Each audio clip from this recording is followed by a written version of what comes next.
ఈ రెసిపీ ఏంటంటే మొన్న మా కాలనీలో కిట్టి పార్టీ జరిగినప్పుడు నేను వెళ్ళాననమాట. ఒక్కొక్కళ్ళు ఒక్కొక్క మంత్ చేస్తుంటారు కదా! టిఫిన్స్ రకరకాలుగా పెడుతూ ఉంటారు.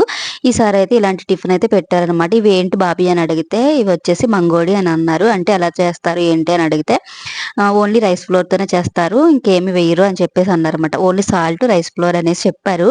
అంతే సరే అని చెప్పేసి నేను కొంచెం రైస్ ఫ్లోర్‌తో పాటు కొంచెం కారం కూడా వేసి హ్మ్, వాటర్‌ని తక్కువ అంటే ఎక్కువ పల్చగా చేయకూడదు. చాలా గట్టిగా చపాతీ పిండి లాగా అనమాట. అలా కలుపుకొని పక్కన పెట్టేసుకోవాలి. తర్వాత డీప్ ఫ్రైకి సరిపడినంత ఆయిల్ వేసేసుకొని, ఇవొచ్చేసి చిన్న చిన్న అంటే చిట్టి చిట్టి ద్రాక్ష పళ్ళుంటాయి కదా! ఆ సైజులో వేసుకోవాలనమాట. వేసుకొని ఇవి గోల్డెన్ కలర్ వచ్చేంత వరకు ఫ్రై చేసుకొని తీసేసుకోవడమే.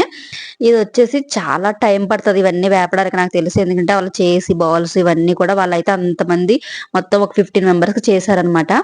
ఈ ఇవి చేసినప్పుడు జాగ్రత్తగా ఉండండి పేలుతున్నాయి. నచ్చితే లైక్ చేయండి. Thank you.